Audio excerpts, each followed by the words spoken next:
Solecoop, c'est un lieu d'échange, de rencontre, de mise en réseau. Très concrètement, c'est la possibilité de mettre en place des formations, de l'information, d'accompagner des jeunes, d'accompagner des professionnels et concrètement, tous ensemble, d'avancer vers une culture commune autour des questions de solidarité internationale. D'un thème commun, on réunit les différents acteurs et on peut travailler ensemble, aller au-devant du grand public et défendre nos valeurs, mais pas au titre de nos associations, mais pour les grandes valeurs de la solidarité internationale. Qu'est-ce qui nous motive encore, qu'est-ce qui nous anime à agir quand on est dans un monde qu'on nous présente comme étant très simple, les problèmes sont au sud, les guerres, la famine, et tout va bien ici, c'est que de temps en temps, on fait bouger les lignes. Quand on accompagne un groupe de jeunes qui se déplacent, ou moins jeunes d'ailleurs, qui se déplacent au sud, qui vivent une expérience interculturelle forte, et ils reviennent, et ils vont rajouter des choses complexes dans le discours, à savoir, c'est pas si simple, nos partenaires du sud agissent, la pauvreté existe aussi ici, et du coup, on se rappelle que la France, elle fait partie aussi du monde et les problèmes, on les partage ici. La présence effectivement de nombreux acteurs dans leur diversité qui peuvent se fédérer, qui peuvent agir ensemble pour porter ces questions-là, pour agir pendant 51 semaines et en parler pendant une semaine.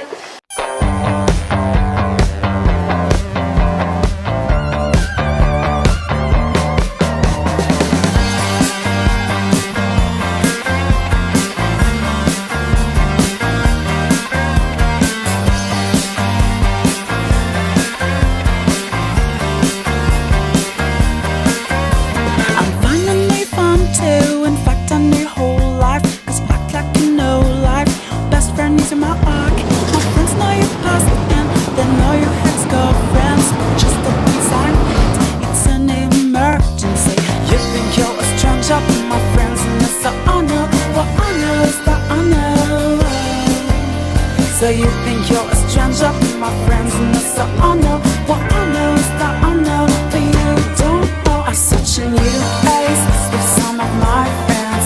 I see you there. Do you really wanna stay here? You look so afraid, you look so mad now. You must be.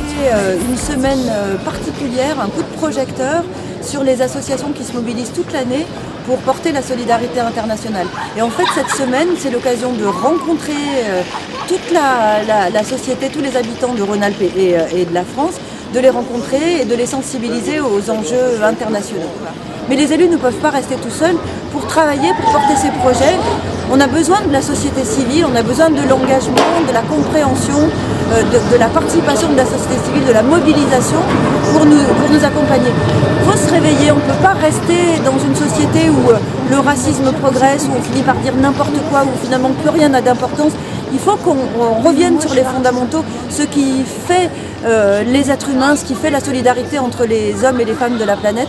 Et donc moi j'encourage toute la population à venir rencontrer, à venir visiter les stands, à venir rencontrer les associations, parce qu'elles se mobilisent là encore plus fortement pour passer leur message. Voilà, je vous souhaite une bonne semaine.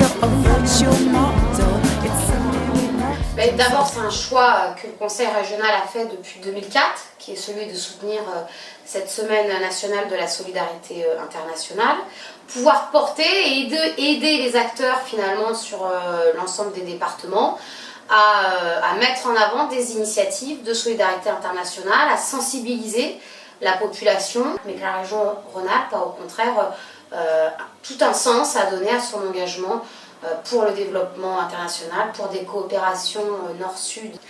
Je crois que c'est un sujet qui est d'abord toujours important parce que ça nous ramène à ce que nous sommes, bien peu de choses. Ça nous permet, à travers cette notion de solidarité internationale, de faire des liens. Et puis, cette solidarité internationale, qui est parfois très lointaine, elle nous ramène tout simplement au plus près de chez nous, à savoir vivre ensemble, à accepter l'autre. Et je crois qu'aujourd'hui, dans notre pays, on en a aussi énormément besoin.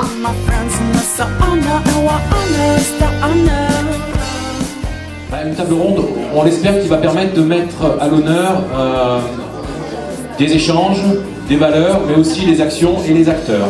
Les acteurs qui font la semaine de la solidarité internationale. La SSI, accordons-nous une semaine pour en parler et 51 pour agir. Donc je vais passer maintenant la parole au maître de cérémonie, au maître du petit salon, Antonio Silveira. Voilà.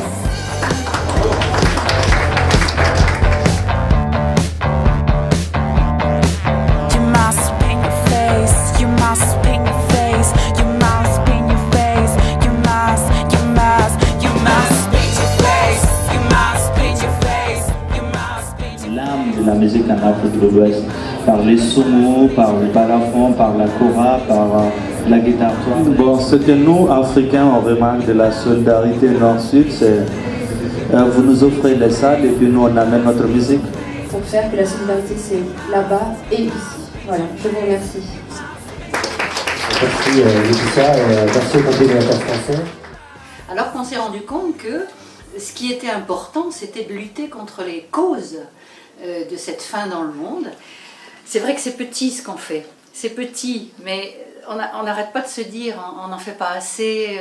On essaye de voir ce qui se passe bien dans certains pays, dans certains endroits, et de voir les choses qui se passent bien, qui progressent.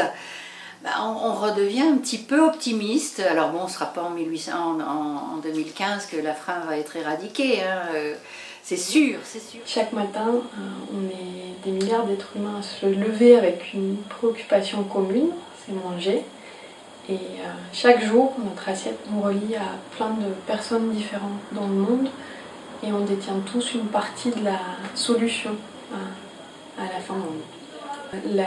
Les causes de la faim sont vraiment différentes. Par contre, il y a une solution évidente, c'est changer nos modes de consommation ici. Mais l'ensemble des États et finalement des gouvernements, et là je dirais des gouvernements du Nord, doivent prendre toutes leurs mesures pour que ces objectifs n'avancent pas simplement petit à petit, mais fassent un grand bond en avant, parce que ce sont des millions de personnes qui aujourd'hui dans le monde en ont besoin. Donc je crois qu'il faut qu'on parte de se donner bonne conscience en se disant qu'on va agir pour ces objectifs, en tapant un grand coup dans la fourmilière, et effectivement en donnant les moyens pour que ces objectifs puissent se réaliser, parce que derrière, c'est quand même des femmes et des hommes qui en ont besoin pour vivre et se développer. Si j'avais quelque chose à dire pour bouger les gens, pour qu'ils fassent un peu quelque chose pour aider les gens qui ont faim, ça serait, je crois, ça serait ce qui m'est arrivé à moi, c'est-à-dire d'aller passer 3 semaines en Éthiopie, mais en Éthiopie ou ailleurs, d'aller passer 3 semaines dans un endroit où les gens meurent de faim, sont traités comme des chiens. Et c'est inimaginable, enfin, de pouvoir penser qu'on puisse vivre alors que dans d'autres endroits du monde, mais même très proche d'ici, il y a des gens qui vivent dans des conditions infrahumaines, voilà. Aujourd'hui, il y a une personne sur 7 encore qui a faim, sans compter d'autres personnes qui sont mal nourries. C'est un problème qui se pose depuis des dizaines et des dizaines d'années. Les choses ne changent pas alors qu'il y a des solutions très simples et ça commence par remettre en cause notre manière de consommer. Parce que consommateurs et producteurs, en fait, il faut qu'on soit solidaires ensemble pour avancer et arrêter d'être indifférents. L'engagement que tu choisiras sera le meilleur parce qu'il te conviendra. Sinon, parle-en autour de toi, sinon rejoins des associations, sinon demande et on te répondra. Ce qu'on vit ici, ça fait bouger aussi les choses là-bas. Donc on peut s'engager ici au profit de ce qui se passe partout. On est ici, on est là-bas. C'est le ici et le là-bas qui nous rejoint et qui nous anime. On a envie de réagir, hein, on a envie que le monde change, voilà.